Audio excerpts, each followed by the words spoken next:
Hi everyone, my name is Heather Niss, and for my advocacy project, I decided to touch on the issue of environmental racism. So while this is a colossal issue, it is not an issue that only affects those that are going through it. It is a social work issue as well, and unfortunately, it's one of those issues that tends to be overlooked and needs a little bit more light to be shown upon it.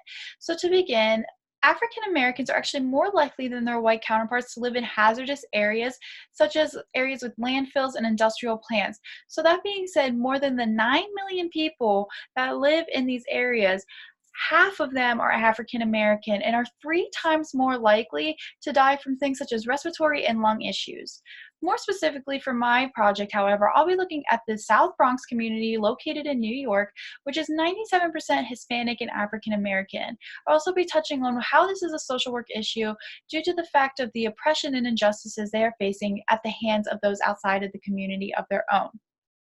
So to get started within this topic, rates of death, hospitalization, and illness are just on the rise in South Bronx. So 1 in 4 children will be diagnosed with asthma, and the rates of death and hospitalization are 5 times higher than the national average. So these are poor individuals of color who cannot always advocate on behalf of themselves, and the pollution is not only affecting them physically, but is also starting to spill into the waterfronts. So the South Bronx waterfront is a high priority issue right now within the Bronx community. So this waterfront is facing lots and lots of pollution due to urban storm runoff as well as sewage overflow, and it is surrounded with a 5,000 ton per day waste transfer station and a power plant that also kind of play into why it's so polluted. The community does have a restoration plan in place for the waterfront. However, it is going to take years and nearly decades to get it to where they need and want it to be after all of this pollution. And another thing that is really playing into the pollution in the South Bronx is their landfill. So the South Bronx has a landfill that collects 25% of Manhattan's waste as well. So not only do they have their own trash, they have Manhattan's, and whatever New York doesn't want, they're seen to be throwing it into this community, which is clearly environmentally unjust. And a big issue with having a landfill so close to residents is that they are now starting to report symptoms of health problems on a grand scale. So they're reporting sleepiness, psychological issues, gastrointestinal problems, and respiratory issues, all from breathing in things like methane gas that radiate off of a landfill. And on top of the landfill issue, we also have Fresh Direct. So Fresh Direct is a warehouse that was originally stationed in Queens, New York. And unfortunately, it outgrew this location and they were getting ready to move to New Jersey, but New York City offered them a large subsidy package in order to keep them to stay because they wanted their business. And they argue that this is bringing in jobs to the South Bronx community. However, this community does not really feel and view it in this manner. They feel that they should not have to choose between having a job and fresh cleaning air. And to make matters a little bit worse, the community was unaware and not involved in the decision-making process of Fresh Direct. And this company is bringing in 1,000 more diesel trucks per day, and this is going to pollute their air quality even more. So the community was told 2 days after this was finalized that this company is now coming in. So there's not much of a democracy and a communication between those making decisions and the community, which is a huge thing to see any real change.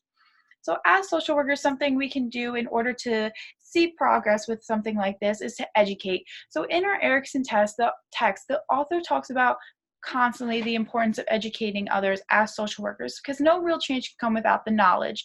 Knowledge is power. So using things such as the narrative theory to tell these individuals' stories and explore their feelings and perspectives is a great way to educate and also a great way to build trust between you as a social worker and the community you are working with to show that we are here to speak up for you and to tell your story. So along with educating, that kind of spills into the next thing, which is to advocate. So social workers are called to advocate on behalf of those who may not always be able to advocate for themselves. And this means going more macro too and going to the policy level. So changes in the policy are where real change occurs.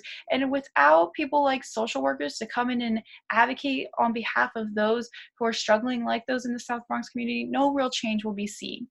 So in looking at something that is already in place, the Haven Project is a transformative community plan that is built to design a new network that's connected between physical health and socialization, and just to combat climate change as a whole and increase the social interaction in Mont Haven.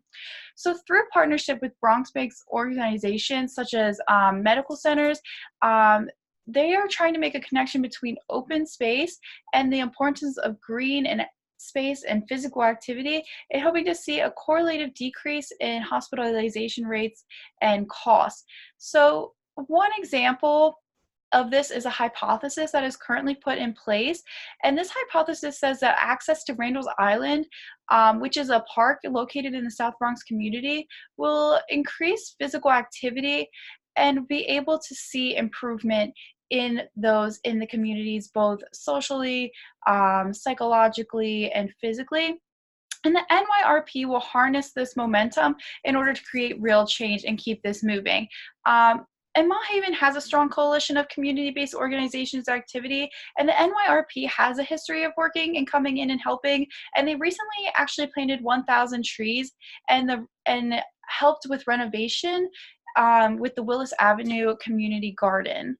So, in conclusion, you can see that this is a social work problem because social workers are called to fight upon social justice, and particularly on behalf of those who are oppressed and cannot always fight for themselves. And the people and the situation that is occurring in the South Bronx right now fall into that category. So, just one question I'd like to end with and pose to those who viewed is: do you believe Fresh Direct coming in is an environmentally racist issue? And what would you do as a social worker to help enhance the quality of their life? So, thank you for viewing, and I look forward to hearing your feedback.